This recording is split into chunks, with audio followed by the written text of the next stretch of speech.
to touch a country where there is potentially too much blood on its hands. So the South African story arguably shows us that there was some limited economic impact. More importantly, this sanctions movement created the psychological impact on the South African regime itself and also the world as a whole that ultimately led to the things that ended apartheid. So what of the Palestinian boycott? Well, the history of the Palestinian BDS are actually decades old, and it has had success from the very start. Mubarak Awad was a non-violent Palestinian resistor. He caused $1.4 billion in losses to Israel through civil disobedience, completely non-violent, and boycotting until he caused so much damage that he got deported from Israel. In recent years, we've also had welcome wins. After a concerted campaign against Israeli dates, grown on illegal settlements, and exploiting Palestinian labor at really cheap prices, the total Israeli date exports to the USA went from 10.7 million tons in 2015 down to 3.1 million in 2018. And the wins keep on coming, from divesting to boycotting, exiting the Israeli market as a whole after being strongly criticized. Here are a few examples. You've got Oliver Cookson, who's a former founder of MyProtein. He decided by himself that he's going to divest his entire portfolio from Israeli businesses, and it's a portfolio of 500 million. And he has been joined by a number of other family offices who are doing the same thing. And then you have The Guardian reports that due to campaigns against companies like Veolia, Orange, G4S, CRH, they've actually now pulled out of Israel because of these boycott campaigns. And similarly, you have major pension funds such as PGGM and the United Methodist Church and the Presbyterian Church, and even Norway's largest private pension fund, have all divested from companies profiting from Israel's occupation. And in the UK, you've got the Co-op as well. Good on the Co-op. So the answer is BDS is having a significant impact, exactly where it is supposed to, casting Israel as the pariah state in the international community that it is, along with North Korea and others of that ilk.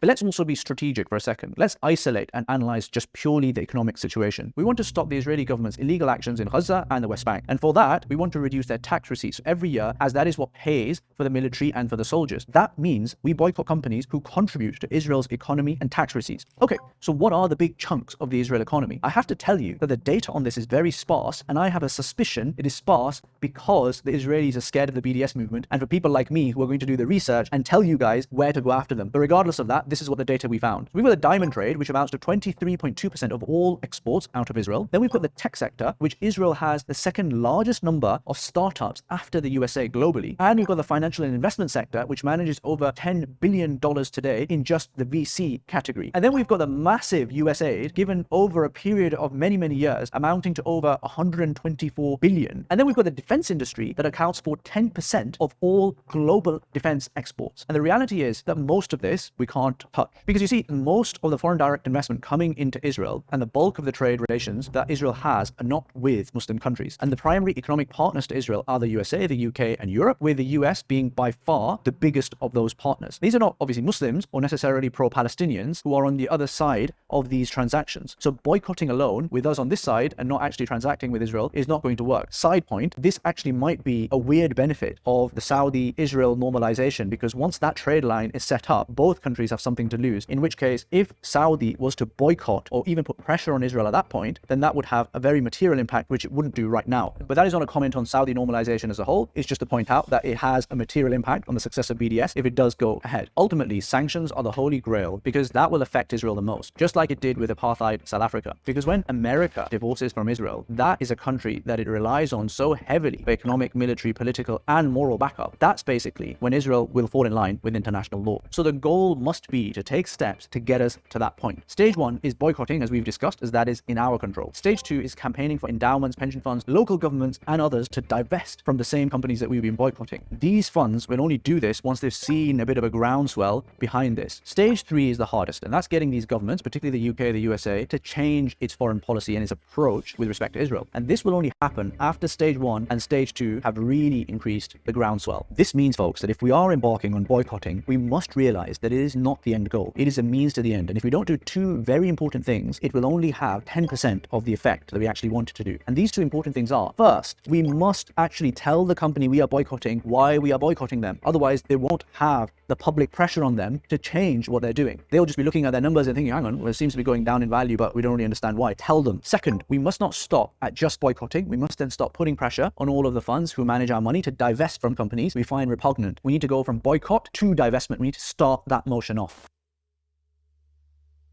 Look, BDS is not illegal. No one stops you and me from deciding who we spend our money on or what goods we buy. There are certain countries that the Israel lobby has influenced, such as the USA, where they will only give government contracts out to companies who agree that they are not engaging in BDS. But frankly, even that is more symbolic than easily enforceable law. BDS is not immoral or racist when it is done to put pressure on a country that is committing war crimes and breaches of international law. We are not taking these actions because the state happens to be a Jewish majority country. We are doing it because of the actions alone. What would be immoral and racist is if we decide that any Jewish shop in the UK or globally, we will not frequent it because we figure that they must be supporting Israel. That would be racist, and we mustn't do that. There needs to be very clear evidence for support of illegality by any company that we actually boycott. This is really important. And this is vital for the reason I mentioned previously, which is that because Rishi Sunak and Keir Starmer and people of that ilk, ultimately the people that we're going to have to convince to get the sanctions, whether we like it or not. Interestingly, boycotting is an activity of political pressure that the pro-Israeli communities have been very used to over many years. In a BDS article in The Guardian, Sharon Bruce, who's a leading progressive rabbi, says that she's not supportive of the BDS movement, but she does say that boycott is a tool that we in the Jewish community often use, and it is non-violent as well. And someone else says later on, Moin Rabbani, who's from the Institute of Palestinian Studies, says that, look, all these years we've heard from Israel and its supporters, where is the Palestinian Gandhi? Where is the non-violent protester? And then when they're facing a completely non-violent BDS movement, they say, oh, we can't support that. And we only have to look at the pressure that has been put on Elon Musk. I understand, because the Israel lobby is very upset about pro-Palestinian content on its platform. It is very happy to boycott X and get companies such as Disney and IBM and Apple to get behind it and also boycott the X platform. So interestingly, this is a tool used by the Israel lobby when it suits its purposes.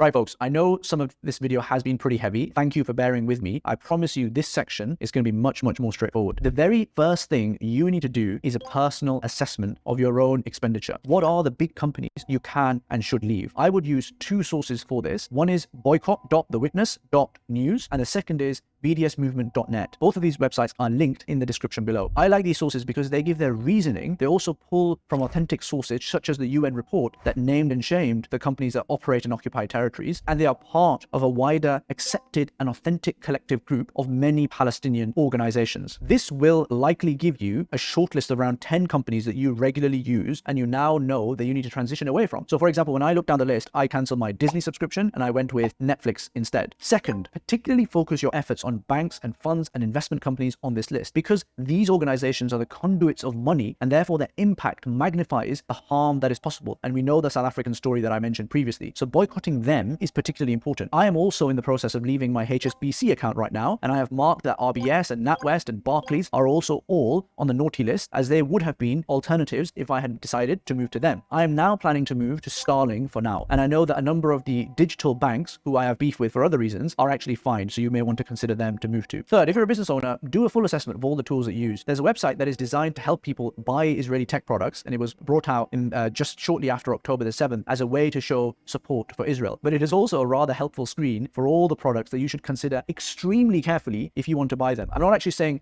don't buy them. I'm saying consider them extremely carefully, because for Israeli companies, the propensity of Israeli companies to be supportive of the illegal actions that Israel is taking is just a little bit higher because of the fact that they are in Israel. So consider them carefully. So for example, Fiverr was on this list and it was donating to occupation forces early on in the conflict, and while Wix appeared to sack an employee for pro-Palestinian views in their Irish office. But not all of the companies on here will be directly contributing to illegality, so you will have to do your homework and use your judgment. Finally, folks, really important, as I've already mentioned, you should make people aware that you are boycotting. You should write or tweet to each of the companies that you are boycotting and let them know. You should also write to your local MP once you've done your exercise and let them know the companies that you are boycotting and why, and encourage them to speak out against those companies as well. And I know writing to your MP is a bit of a chore, but what makes it easy if you go right to them and just use their online platform, and they will literally make it easy for you to write a letter to your MP and get it sorted and sent within minutes.